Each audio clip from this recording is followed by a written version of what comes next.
Hello students, हमने पहले ही बताया था आप लोगों को कि कलेक्शन ऑफ डेटा में हमें 2 टेक्निक्स को पढ़ना है, census method and sample method. Last video में हमने सेंसस मेथड को पढ़ा था, आज हम सैंपल मेथड पढ़ेंगे। ये चैप्टर 3 चल रहा है। चैप्टर 3 का सेकंड मेथड है सैंपल मेथड, और इसके बहुत सारे मेथड्स हैं जिनके बारे में हम डिटेल से पढ़ेंगे, लेकिन पहले हम सैंपल मेथड को पढ़ते हैं, इसके टाइप्स को बाद में पढ़ेंगे। तो हमने कहा कि सैंपल मेथड क्या होता है। Sample method is the method in which data is collected about the sample on a group of item taken from the population for examination और conclusion are drawn on their basics. हमने कहा कि हमें क्या करना होता है, ये जो मेथड है बेटा, ये एक ऐसा मेथड है जहां पे आप क्या कर रहे हो, कोई भी एनालिसिस कर रहे हो, लेकिन किस बेस पे कर रहे हो, ओनली सैंपल बेस पे। मीन्स जो आपकी पॉपुलेशन है उस पॉपुलेशन में से कुछ चीजें, कुछ आइटम्स को आप उठा रहे हो एज ए सैंपल, और उन्हीं सैंपल के बेस पे आप क्या कर रहे हो, कंक्लूजन ड्रॉ कर रहे हो। ठीक है, तो आपने क्या कहा, sample method is that method in which data is collected about the sample of a group of items taken from the population for examination and conclusions are drawn on their basics। क्या होता है, हम क्या करते हैं, जो हमारी population है वहां से हम कुछ आइटम्स को लेते हैं, उनके बेस पे हम कोई भी एग्जामिनेशन करते हैं, कंक्लूजन निकालते हैं, किसके बेस पे, सैंपल बेस पे। This is sample method. जैसे आपको पता है कि क्या होता है, हम जो किचन में जब मदर होती है तो क्या करती है, राइस जब उबालती है तो 2-3 राइस की टुकड़ों से डिसाइड कर लेती है कि राइस पक गए। ऐसे ही क्या होता है, जो हमारी बॉडी की एग्जामिनेशन जब होती है तो हमारी कुछ ब्लड ड्रॉपलेट से डॉक्टर ये डिसाइड करता है कि इन्फेक्शन हो रहा है या फिर आपके अंदर एचबी कितना है। तो क्या होता है, एक सैंपल ही तो होता है एक तरीके से। ठीक है, ऐसे ही क्या होता है कि डॉक्टर क्या करता है, ब्लड ग्रुप जो होता है उसका भी टेस्ट करता है कि क्या है आपका, मतलब ब्लड ग्रुप जो है वो कौन सी कैटेगरी में है आपका, ए है, ए पॉजिटिव है, बी पॉजिटिव है, ए बी है, या फिर ओ ग्रुप है। तो क्या होता है, हम क्या करते हैं, ये वाला जो सैंपल मेथड जो होता है बेटा यूनिवर्सल है, हर जगह पे अप्लाई होता है सैंपल मेथड, जिसमें क्या होता है, सैंपल बेस पे कंक्लूजन ड्रॉ किया जाता है। ठीक है, ऐसे ही जैसे कि आपकी मम्मी जब चावल उबालती है तो कुछ चावल के दानों से डिसाइड करती है, फिर डॉक्टर जो है ब्लड की थोड़ी सी क्वांटिटी से डिसाइड कर लेता है कि क्या प्रॉब्लम है बॉडी में, है ना। तो ये क्या होती है, आपकी सैंपल मेथड होती है। अब सैंपल मेथड की स्टेबिलिटी क्या होंगी, सबसे पहले हमने ये कहा कि सैंपल मेथड वहां पे सुटेबल रहेगा जहाँ पे पॉपुलेशन का साइज लार्ज रहेगा। अगर बहुत बड़ा पॉपुलेशन का साइज है तो ईच एंड एवरी आइटम को स्टडी करना बहुत डिफिकल्ट होगा। तो आप क्या करेंगे, उन सबको रिप्रेजेंट करने वाले, उन सब पॉपुलेशन की फीचर्स को रिप्रेजेंट करने वाले कुछ सैंपल्स को आप वहां से सेलेक्ट करेंगे और उनके बेस पे आप कंक्लूजन ड्रॉ करेंगे। तो ये क्या होता है, ये मेथड वहां पे सुटेबल होता है जहां पे पॉपुलेशन का साइज क्या होता है, लार्ज होता है। नेक्स्ट हमने कहा high degree of accuracy is not needed, जहां पे आपको बहुत ज्यादा हाई क्वांटिटी में आपको एक्यूरेट डेटा नहीं चाहिए, मतलब थोड़ा बहुत कम ज्यादा रहेगा तो चल जाएगा। मीन्स वहां पे क्या रहेगा, आप सैंपल मेथड इजीली यूज कर सकते हो। लेकिन अगर आपको हाई एक्यूरेसी चाहिए तो फिर आप कौन सा मेथड यूज करेंगे, सेंसस मेथड यूज करेंगे। नेक्स्ट का intensive examination of diverse item is not required. Means जैसे आपने देखा था सेंसस मेथड में कि आपको हर एक आइटम को बहुत डिटेल में रीड करना है, क्योंकि आपको इंटेंसिव एग्जामिनेशन करना है, क्योंकि वहां पे आइटम्स डाइवर्स थे, लेकिन यहाँ पे बहुत सारे आइटम ऐसे रहेंगे जो क्या है, सिमिलर है एक दूसरे के। तो यहाँ पे इंटेंसिव एग्जामिनेशन करने की जरूरत नहीं है, जो भी डाइवर्स आइटम है उनकी ईच एंड एवरी आइटम की एक्सटेंसिव एग्जामिनेशन करना रिक्वायर्ड नहीं है।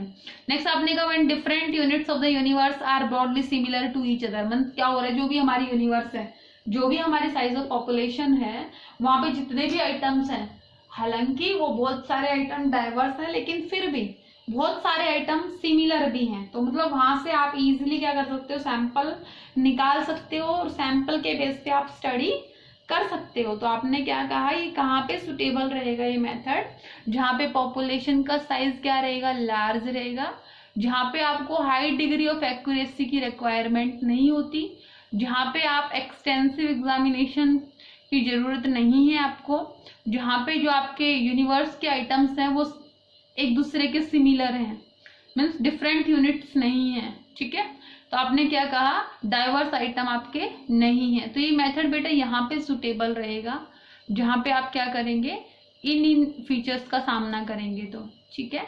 नेक्स्ट बेटा आपको ये बताया गया था कि हर मेथड की कुछ मेरिट्स होती हैं, कुछ डिमेरिट्स होती हैं। तो आपने कहा कि सबसे पहले आप पढ़ते हैं मेरिट्स। तो मेरिट्स में हमने कहा इकोनॉमिकल होता है, क्योंकि क्या हो रहा है, sample method of investigation is economical because some units of population are studied. उसमें क्या था, सेंसस मेथड में आपको ईच एंड एवरी आइटम को रीड करना पड़ता था, लेकिन यहाँ पे आप कुछ आइटम्स को रीड करो। इसका मतलब क्या रहेगा, आपका टाइम कम लगेगा, आपका पैसा बच जाएगा। तो इसका मतलब क्या रहेगा, ये आपके लिए सस्ता रहेगा। इकोनॉमिकल मतलब सस्ता रहेगा। नेक्स्ट आता है टाइम सेव हो जाएगा, सीधी सी बात है, क्योंकि आपको ईच एंड एवरी आइटम को रीड करना नहीं है, तो आपका टाइम बच जाएगा। नेक्स्ट होता है आइडेंटिफिकेशन ऑफ एरर।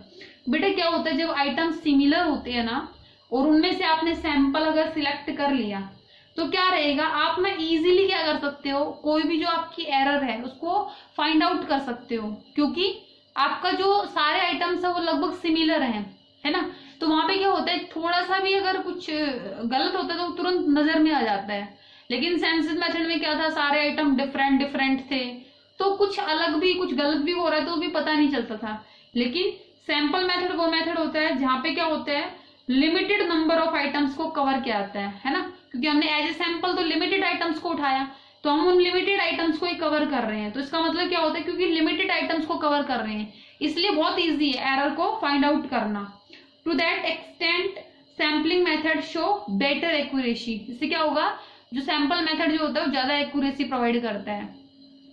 नेक्स्ट आता है लार्ज इन्वेस्टिगेशन। अगर आपको लार्ज इन्वेस्टिगेशन करना है तो आप क्या करेंगे, इजीली क्या कर सकते हैं, सैंपल मेथड को कंडक्ट कर सकते हैं। तो आपने क्या कहा, large investigation sample method is more feasible in situations of large investigation than the census method which generally involve unaffordable cost. ठीक है। तो क्या होता है, ये लार्ज इन्वेस्टिगेशन के लिए अच्छा होता है, और यहाँ पे बहुत ज्यादा कॉस्ट इंकर नहीं होती, तो इजीली ये अफोर्डेबल भी होता है, इसको इजीली कंडक्ट किया जा सकता है किसी भी प्राइवेट इंस्टीट्यूट के द्वारा।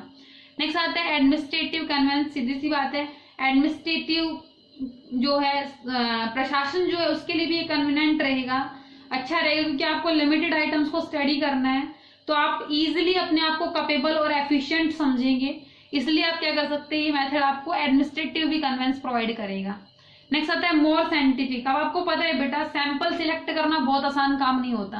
एक बहुत बड़ी पॉपुलेशन में से आप कुछ सैंपल्स को इकट्ठा कर रहे हो, इसका मतलब आपकी बहुत बड़ी जिम्मेवारी है कि आपको ऐसे सैंपल उठाने जो पूरे जो आपका यूनिवर्स है उसका रिप्रेजेंट कर सके, मीन्स आपको कंक्लूजन बिल्कुल एक्यूरेट आना चाहिए।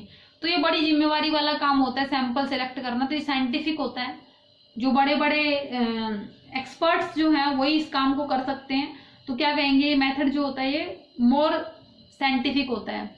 अब इसके डिमेरिट्स जो हैं, डिमेरिट्स में हमने ये कहा सबसे पहले तो पार्शियल हो गया। हो सकता है कि जो इन्वेस्टिगेटर है वो सैंपल इकट्ठा करते वक्त, सैंपल को सिलेक्ट करते वक्त पार्शनलिटी कर दे, कुछ भेदभाव कर दे। तो अगर सैंपल गलत तो आपका कंक्लूजन गलत। तो आपने क्या कहा कि आपका जो it is only A partial investigation of the universe, the investigator bias in the selection of sample is not ruled out, accordingly the result may be biased as well। अगर सैंपल जो है ना उसको सिलेक्ट करने में पार्शनलिटी कर दी तो आपका रिजल्ट भी बायस्ड रहेगा, गलत रहेगा। उससे क्या होगा, रॉन्ग कंक्लूजन हो जाएगा। If the selected sample does not represent the characteristic of the universe, पूरी यूनिवर्स की कैरेक्टरिस्टिक को शो ऑफ नहीं कर पा रहे, कौन, जो आपके आइटम्स जो सैंपल्स हैं, तो आपका क्या रहेगा, आपका रिजल्ट जो आपका कंक्लूजन है वो क्या रहेगा, गलत रहेगा। नेक्स्ट आता है difficulty in selecting and representative sample. मैंने आपको कहा कि सैंपल को सिलेक्ट करना और पूरे ग्रुप का उसको रिप्रेजेंटेटिव होना ये बहुत बड़ी बात होती है, तो बहुत डिफिकल्ट होता है सैंपल को सिलेक्ट करना। It is not very easy to select a sample which would represent the characteristic of entire population. Means आपको ऐसा सैंपल सिलेक्ट करने हैं जो पूरे एंटायर ग्रुप को रिप्रेजेंट करें, तो ये बड़ा डिफिकल्ट काम होता है, इतना इजी नहीं होता। नेक्स्ट आपने कहा difficulty in framing a sample. मैंने आपको बताया किसी भी पर्टिकुलर एक आइटम को सैंपल फ्रेम करने में बहुत डिफिकल्टी होती है। Sometime the universe may be so diverse that it becomes difficult to form a sample. हो सकता है कि यूनिवर्स जो है उसमें बहुत डाइवर्स आइटम हो और उनमें से एक पर्टिकुलर आइटम को सैंपल फ्रेम करना बड़ा डिफिकल्ट है, तो अगर सैंपल ही नहीं बन पा रहे तो ये मेथड जो है वो काम नहीं कर पाएगा। तो आपने क्या कहा, ये बहुत मुश्किल होता है पर्टिकुलर आइटम को सैंपल के रूप में फ्रेम करना। नेक्स्ट आता है स्पेशलाइज्ड नॉलेज। अब इसके लिए क्या होता है, ये टेक्निकल प्रोसीजर है, इसमें बहुत ज्यादा नॉलेज चाहिए इन्वेस्टिगेटर को सैंपल को सिलेक्ट करने की।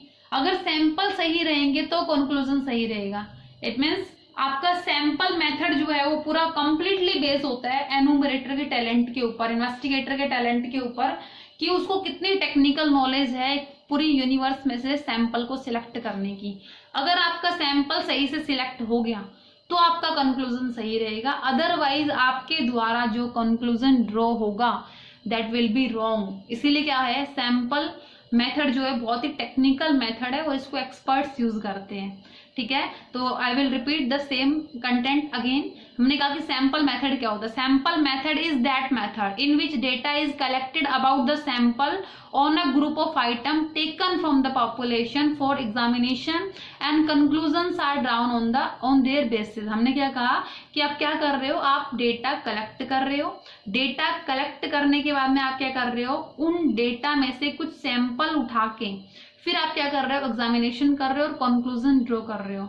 This is sample method. इसकी स्टेबिलिटी क्या होती है, जहाँ पे पॉपुलेशन का साइज बड़ा हो, जहाँ पे एक्यूरेसी बहुत ज्यादा क्वांटिटी में नहीं चाहिए हो, जहाँ पे आपको एक्सटेंसिव एग्जामिनेशन नहीं करना हो, जहाँ पे आपके जो यूनिवर्स में जो आइटम्स है वो मोस्टली सिमिलर हैं, तो वहाँ पे पॉसिबल होता है कि सैंपल को सिलेक्ट करके आप रिजल्ट बना सकते हो। ठीक है, ये थी आपकी मेरिट डिमेरिट के, इकोनॉमिकल रहेगा, टाइम सेविंग रहेगा, आप एरर को आइडेंटिफाई कर सकते हो क्योंकि लिमिटेड सैंपल्स को आप स्टडी कर रहे हो तो एरर को फाइंड आउट करना इजी है। लेकिन अगर आप बहुत सारे आइटम को स्टडी कर रहे हो तो मे भी उस टाइम पे आप कोई ना कोई गलती छोड़ दें। ठीक है, लार्ज इन्वेस्टिगेशन के लिए अच्छा रहेगा क्योंकि बहुत बड़ा मैन पावर, बहुत ज्यादा पैसा खर्च आपको नहीं करना पड़ेगा, आपको कुछ सैंपल्स को सिलेक्ट करना है और फिर उनकी स्टडी करनी है। ठीक है, एडमिनिस्ट्रेटिव के लिए भी कन्वेंस करेगा ये मेथड, मोर साइंटिफिक रहेगा क्योंकि ये इजी नहीं होता कि आप सैंपल को इजीली सिलेक्ट कर पाए। ठीक है, और पार्शनलिटी अगर रह गई तो आपका रिजल्ट गलत निकलेगा। ये बहुत डिफिकल्ट होता है सैंपल को सिलेक्ट करना, उसको रिप्रेजेंटेटिव की फॉर्म में एक्सप्रेस कर पाना कि ये कंप्लीट रिप्रेजेंट कर रहा है ग्रुप को। ठीक है, और एक सैंपल को फ्रेम करना बहुत मुश्किल है, स्पेशल नॉलेज होनी चाहिए इन्वेस्टिगेटर को ताकि वो सैंपल्स को बना सके, सैंपल को सिलेक्ट कर सके, क्योंकि ये मेथड की जो सक्सेस है वो डिपेंड करती है कि सैंपल कितने स्ट्रॉन्ग है। ठीक है, नेक्स्ट टॉपिक को हम नेक्स्ट वीडियो में पढ़ेंगे। यहाँ तक जो है आप प्रॉपरली नोट्स मेंटेन करेंगे, अच्छे से समझेंगे टॉपिक को और बहुत ही अच्छे तरीके से ईमानदारी से आप काम करेंगे। Thank you for watching.